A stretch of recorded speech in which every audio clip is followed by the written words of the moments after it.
So, the role of dry eye and ocular surface disorder cannot be overemphasized, especially in an unhappy patient post cataract surgery. So, we tend to forget that other than the IOL and the cornea, there is another very important layer, that is the tear film, which can cause lot of visual issues like the photic phenomena, the glare and flare, irritation, etc., etc. So unless you have a very good tear film, you will not get good results from any premium IOL implant. So prevention is always better than cure. And see, all these can be caused by ocular surface disease also. See, like I told this patient, there is no reason a patient should have SPKs, post-cataract surgery, without having a dry eye or induced dry eye due to medications. So basically, just an overview into dry eye, it's a disruption of the homeostasis, tear film osmolarity, hyperosmolarity, and worsening of the eye disease. So the homeostasis of the ocular surface is lost. So it could be lipid deficiency, aqueous deficiency, and mucin deficiency. Mucin deficiency does not usually come unless it's a patient who is post SJS or something like that. But aqueous deficiency and more importantly, lipid deficiency happens. So what happens? The non-polar lipid layer, which is covering the aqueous layer, breaks up. There is osmoconcentration, and that can cause damage to the ocular surface, and this is the crenulated ocular surface. So we assure our patients that we will have a painless, irritation-less, minimal rest, minimal discomfort, minimally invasive cataract surgery, and when the patient is unhappy, we really do not know what to do. So preoperatively, you have to look at whether the patient has got a dry eye. If it is a non-case, you treat the patient, continue treatment, or if it is freshly detected, you initiate treatment and see how long you can wait before the cataract surgery. Post-cataract surgery, surgery induces dry eye. The neural disruption again can disrupt the afferent pathway and cause a dry eye, and it can be a worsening of the pre-existing dry eye, or it could be medication induced. So along with that, there is already inflammation in the eye when you have a dry eye. That has to be taken care of. You have to decrease the bacterial load and poor wettability of the ocular surface. So rule out dry eye, assess the severity of the disease. If necessary, start, stabilize, and then operate. Make sure inflammation, bacterial, all that is acceptable before the surgery itself. Post-operatively, try to use as much of preservative-free drugs as possible. Minimize the damage due to the surgical wounds, and make sure the patient has proper lid hygiene after cataract surgery. And during the visits, post-cataract surgery, watch out for dry eye, ensure adequate lubrication, and if necessary, stop the NSAIDs if you are using so, and titrate the use of medications. So this comes to the preventive aspects. Before itself, you look at the lid, always look at the lid, look for blepharitis, always touch the eyelid, and look for expressibility of the mebum, and look at the tear meniscus, the tear debris, etc.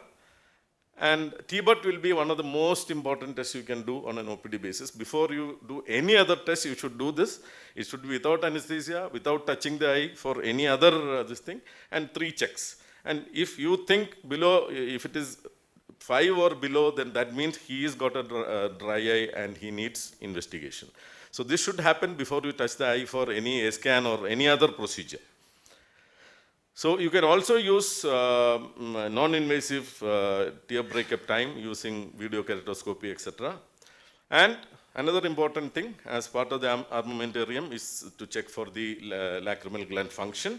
You can use the Schirmer strip, and but it is the reproducibility is less. So you can, if you can go for the cotton thread phenol red test, where you do not need to anesthetize the cornea, and there is no reflex tearing here. Here again, anything less than 10 can be considered as a dry eye. You do it exactly like you do the Schirmer, but without this thing. Always look at the lid. Look for telangiectasia around the meibomian orifices, posterior dragging of the orifices, and look at the expressibility of the mebum. If it is this color or pasty, then definitely. If you have access to this lipid layer measurement, you can do that. And staining. Always look at the staining. if cornea is staining, that means you have to investigate and treat it before you take it for surgery. And management of MGD, okay, obviously you cannot do it immediately after surgery. You may not be able to do the hot compress, etc., etc.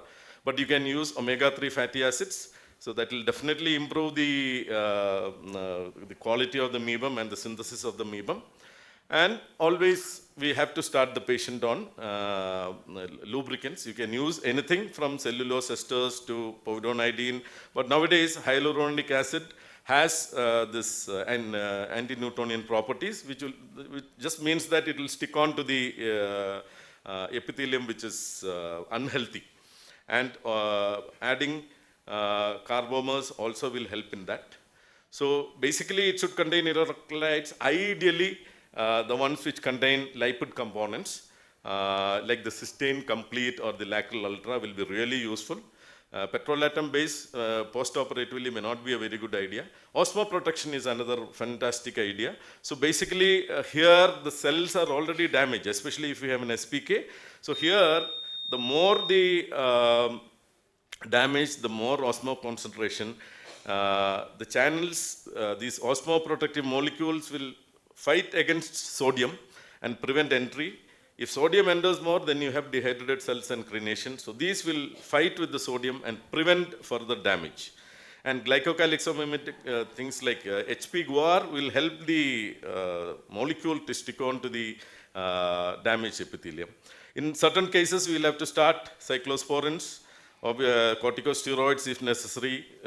Normally, we give steroids after cataract surgery. Even after stopping, you may have to start this thing. Doxycycline may be a very important adjunct to this thing.